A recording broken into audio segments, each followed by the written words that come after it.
Derrick Henry, the Tennessee Titans, the Buffalo Bills, which is something I've been having to tell Keyshawn about. I know he here with his Dodgers shirt on. They 0-2. They down 0-2, okay? But they'll be all right because we talk about la-la. But more importantly than anything else, the NBA season officially begins tonight. It's Molly, it's Keyshawn, it's me. First Takes in the house. Holla at your boy! Woo!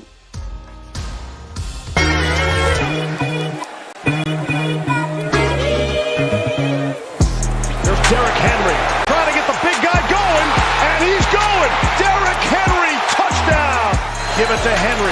This is just 1-2 from Derrick Henry. It's Tommy Sweeney for the touchdown.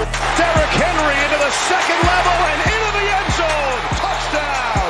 If they don't get this here, could be the ball game. Allen leans forward, and I don't think he got there. Naquan Jones stuffed the hole. It was a tough battle. It's always tough playing these guys. We found a will to win on all three phases. Good morning, everybody. Welcome into First Take back on the East Coast. Super Bowl champion Keyshawn Johnson, Stephen A. Smith. I'm Molly Camrose, and I'm so hyped today. Not just because the NBA season tips off, but just walking around the building.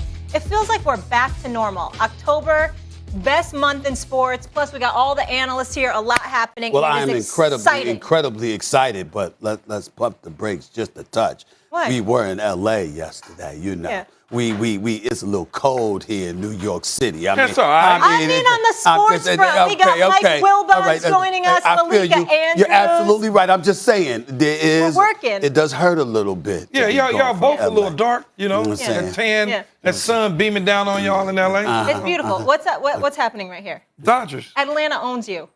2-0. It's not on. We got Walker Buehler on the mound tonight. We're good. At home. You know what? Baseball, I like your school spirit, but come on. Where's in the baseball, blazer, you're going to go down 2-0 when you're on the road. Somebody got to get on you a little bit, though, because, you know, you got on the shirt. The shirt's cool. You couldn't buy a jersey. I mean, a little cheap for you. I mean, you could buy a jersey. Can we put a blazer I'm just saying, you could afford a jersey. This is First Take. This isn't your radio show. All right, I have a jersey, and I have a hoodie, but I decided to go T-shirt today. Jersey next time. Jersey. All right. Let's do it. I guess you can do that when you're champion. About last night, gentlemen, how about the Tennessee Titans pulling off the upset in primetime, taking down the Bills, who some called the most complete team in football, and an MVP favorite in Josh Allen? It all came down to this final play. Tennessee stuffed Josh Allen's fourth down sneak in the final seconds to seal the victory by 3 on Monday Night Football. Josh, was that the right call? Didn't work out in our favor, obviously. Didn't have the greatest footing. It happens. Game of inches. The play before was pretty close too. Didn't turn out in our favor today. We were 2 of 5 in the red zone. We can't do that against a team like this. In that situation, is that something that you would go for 10 times out of 10, or is that a gut thing and kind of a situational thing? How do you kind of process? Yeah, I mean, felt good about our chances. Had a chance to win the game right there, and we didn't get it done. Okay, I'll start with you. Mm-hmm. Was that the right call to go for it? Absolutely the right call. You're that close to scoring a touchdown. If you convert, you're that close. Why kick a field goal and tie to go into overtime when you got a 6'5", 6'6" quarterback that all he has to do is lean forward? We've watched Tom Brady do it for years. We've watched other big quarterbacks do it. He lost his footing.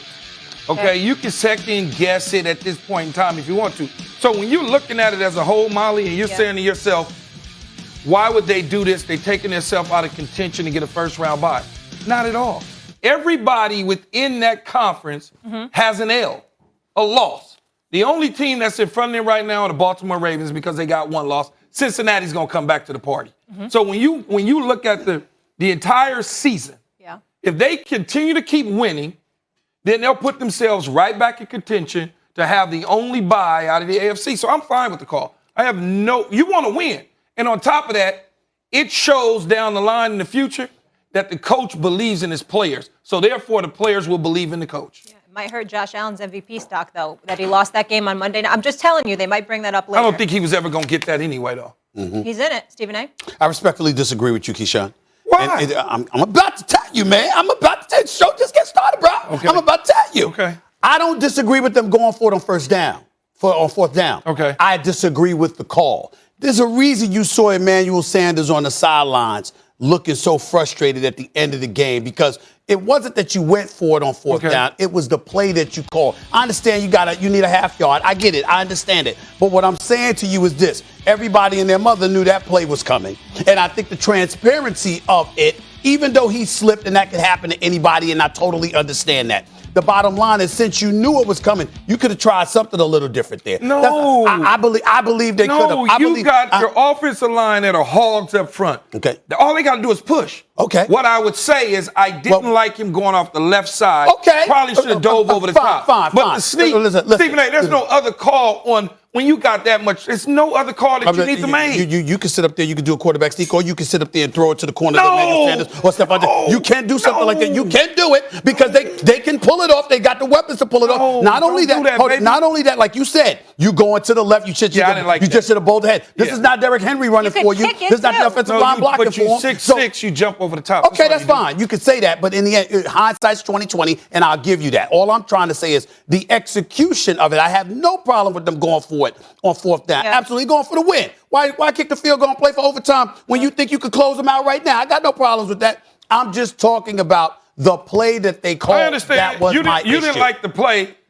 I don't like you not liking the play because you don't throw the ball on inches. You're trying to get too creative and tricky when there's no need to. Mm-hmm. Everybody in the stadium knows, okay, it's going to be quarterback sneak. The offensive lineman, the defensive lineman, we all know that. But what the offensive lineman got to do is get the push. If he doesn't slip down going on the left side, we wouldn't even be having this conversation right now. We'd be sitting up there with a brilliant call by Sean McDermott. There's no question about that. All right. So I don't want to second guess it at all. Hold on, Molly. Hold on. Here's what you got. You got Devin Singletary. He ran for 27 yards. You got Zach Moss, who ran for 24 yards. I'm saying they had 80 yards rushing the whole game. Listen to what I'm saying to you. Because they had the 80 yards rushing all game, because your offensive line may have been suspect against this particular Tennessee Titans defense on this evening, I'm saying that's the reason why I'm not trusting that quarterback sneak. It's a sneak. I understand that, but it wasn't a sneak in that particular situation. Everybody in their mother knew it was coming. Sneak, Everybody in their mother knew it was coming. If they would have, that's what I'm saying. If I was on that team and they would have called anything other than the sneak, you'd have seen something.